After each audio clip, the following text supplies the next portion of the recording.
வலிகி போகிற மனதை உடையவன். புத்திமான்களாகி முறுமுறுக்குகிறவர்கள் உபதேசம்.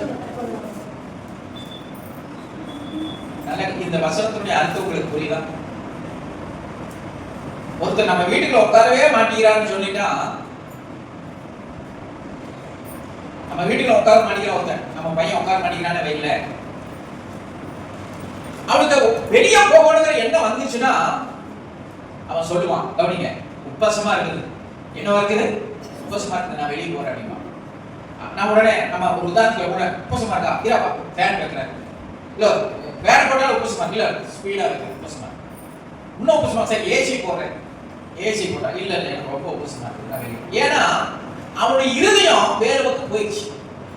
அவன் இருதயம் வெளியே போகணும்னு வந்துட்டான். என்ன உபதேசம் பண்ணாலும் தொட்டது கூட, சொல்லுங்க, தொட்டது கூட விட்டது குறை, எல்லாமே குறையா தெரியும், எல்லாமே பிரச்சனையா தெரியும்.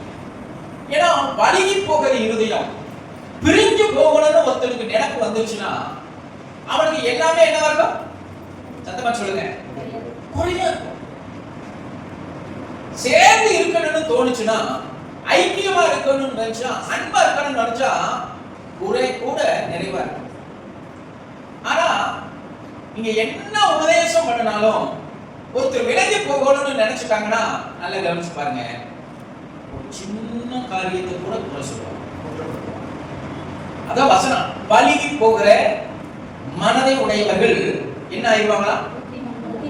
சின்ன சின்ன காரியத்துக்கும் என்ன ஆயிடுவாங்க? புத்திமான்களாகி அப்புறம் என்ன செய்வாங்க? முறுமுறுக்கிறவர்கள் உபதேசத்தை என்ன செய்வாங்க?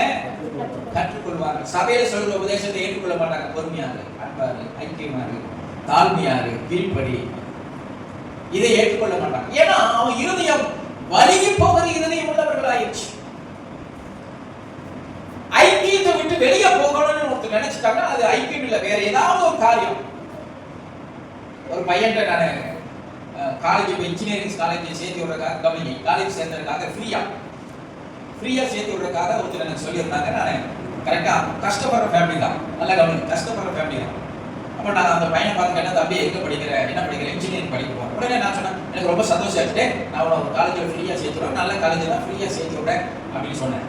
உடனே இல்ல வருஷம் 1 லட்ச ரூபா கட்டணும்னா 4 வருஷம் 6 லட்ச ரூபா கட்டணும்னா உங்க அப்பா அம்மாவுக்கு கஷ்டம்டா, நான் ஃப்ரீயா ஒரு சேர்த்து விடுறேன் ஒரு இன்ஜினியரிங் காலேஜ்ல. இல்ல ஏன் இல்ல, நான் இந்த காலேஜ்ல படிக்கணும்னு நினைக்கிறேன். சரி, அந்த காலேஜ்ல எவ்வளவு? 2 லட்சம்.